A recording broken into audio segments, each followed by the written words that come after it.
After reading Volume 2 and seeing all the cool shit Klein did at Backland, I was like, there is no way it can get better than this, right? And now, after finishing Volume 3, I gotta say, they've really outdone themselves this time.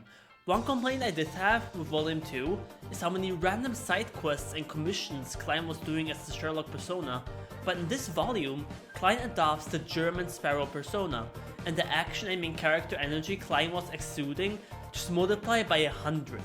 After reading this volume, it felt like the first two volumes were a prequel to prepare you for this masterpiece. Oh, and I absolutely loved the bounty system they implemented while Klein was at sea. It really gave a One Piece vibe to this arc. Like, just in the first few chapters of him being his persona, he practically makes the 3,000-pound pirate his servant. Oh yeah, I forgot to mention, I'll pretty much be spoiling this entire volume from this point on. So if you haven't read this volume yet, and are thinking of doing so, it's absolutely worth it. The fights are beyond anything you could have imagined at volume 2, and with demigods and angels finally getting a lot more involved, the stakes become incredibly high. The lore reveals become even more crazy, and although the volume is very long, it's genuinely worth every single page. Okay, so before I start glazing this volume, where the fuck is Amon? Like, dude got the most epic entrance I've seen in any novel I've read, and the author either just forgot he existed, or decided to jump scare us with his appearance in volume 5 or something. I genuinely was super excited for his return in volume 3, where I thought he'd go to Klein directly, because of the aura of his grey fog being around him, but apparently not. Speaking of Amon, where the heck is his brother? I wish we got more information about him as well, considering how little info we got about Adam currently. And I'm glad that even after over 700 chapters, there are still so many questions unanswered to the reader. In fact, there are so many mysteries left that we don't even know what the title means. Seriously, who the heck is the Lord of the Mysteries? My best guess is that it's the Sequence Zero of Seer, but it'll take quite a while until we reach that point. Anyways, let's talk about some of the new characters that appeared in this volume. Firstly, Anderson was a very fun and interesting addition to the novel. I love how we got to see a Sequence 5 powerhouse like Anderson perceives Klein's strength. Considering he's supposed to be the quote-unquote strongest non-demigod beyonder, his presence made the fight against Admiral Hell a lot more fun to read and made it a lot more hype at the same time. Speaking of the fight against Admiral Hell, that was for sure one of the top 3 fights in the series for me. The way Klein just flew towards him and started throwing hands knowing Hell was stronger than him says a lot about how much he's willing to do to get just a tiny bit closer to the digestion of his potion. It was pretty sad to see him go at the end, considering how fun of an addition Anderson was. He would have been a very good addition to the Terror Club in my opinion, considering his connection with German Sparrow, how well written this character really is. Anyways, let's get to our favorite Golden Dawn member, Danitz. Although I didn't like Danitz at first, I actually grew to like him over time, especially with the whole Grozell's Travels section, which by the way was also very fun to read. Why didn't Klein invite him to the Terror Club though? He has the Hunter sequence, which no one else in the Terror Club has so far, and considering he even promised that they grow stronger together, like you're telling me, you're letting dying Sequence 9 Force into the Terror Club, and not alive and healthy Sequence 7 Danitz. And considering the Terror Club is a secret organization with only like 7 or 6 members at this point, he really should appreciate all the members he can get. Anyways, Danitz rant aside, the Roselle and Bernadette reveals in this volume were incredibly well written by the author.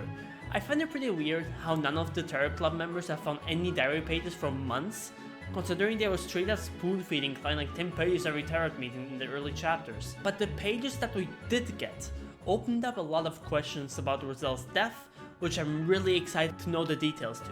Talking about Roselle, Bernadette quickly became one of my favorite characters, considering the complicated relationship she has with Roselle.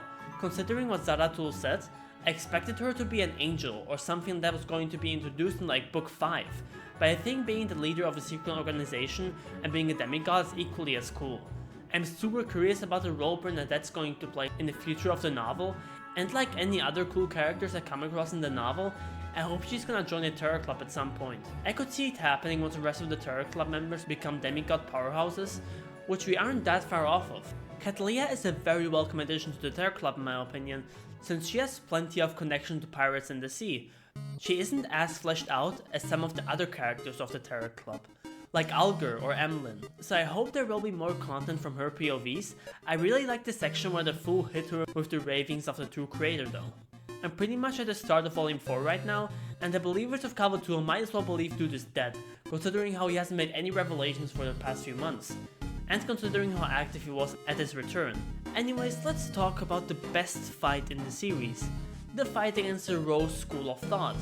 I at first thought that nothing could top the fight against Megos, but the build up for this fight and seeing the fight of powerhouses like angels and demigods for the first time, with Klein fighting someone equal to him, with incredibly high stakes, was so fun to read. We finally got to see Renette Tinker show her true strength against one of the demigods of the Rose School of Thought. Following the fight of those two powerhouses, Admiral of Blood, who was hyped up for most of the novel, finally having his debut in this fight against Klein was incredible. The way you could just feel Klein's frustration of every bullet missing due to Zener's mystical item, combined with Zener driving Klein to the point of having almost fully exhausted all of his spirituality, was crazy. And with all of that, an angel of the Rose School of Thought tried to take out Klein, and with Klein successfully escaping the situation, you are telling me his bounty is only 50,000? That disrespect is absolutely crazy, considering characters are speculating he could become another king of the sea, and the fact that he literally escaped an angel, a demigod, and killed an admiral in the process. Anyhow, I'd like to mention Grell's travels, because this was a very good yet very short arc, and introduced 5 characters,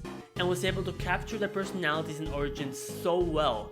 It was really fun to read, especially with us seeing a dragon in action for the first time. The stakes were high, and the ending hit me really hard.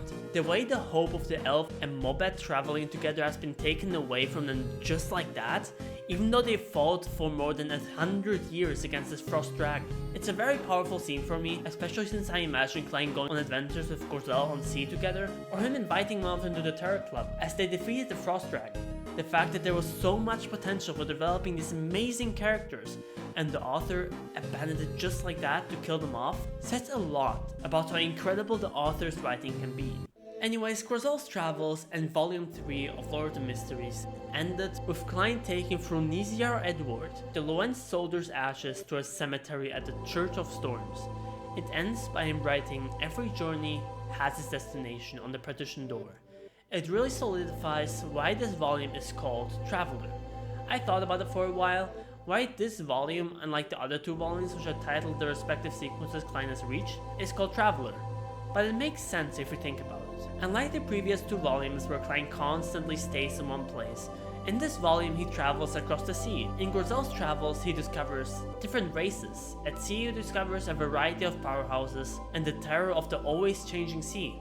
The world felt a lot more alive compared to the previous 2 volumes, which I think was the effect the author was trying to portray in this volume. What I love most about this volume though is the subtle pieces of his personality leaking through to Saad as German Sparrow, making Klein a lot more complex and interesting. For example, when he gave closure to the Nightmare's family, he saw a bit of Dun in him, I think. This is up to interpretation of course, but I absolutely loved that scene. You could really tell it was Klein talking then, not German. I can say the same about the scene with Klein meeting Bernadette, and him telling her what the password of the card of blasphemy left behind by her father was. It also was something out of character for German Sparrow to do, yet fits Klein very well. These few leaks of his personality are, I think, what makes him a true faceless. Never losing sight of himself as Klein Moretti or Zolmin Grell, yet still being fully immersed in the role of German Sparrow most of the time. And that, fellas, is why Lord of the Mysteries and his 3rd volume is incredible. Thanks for watching.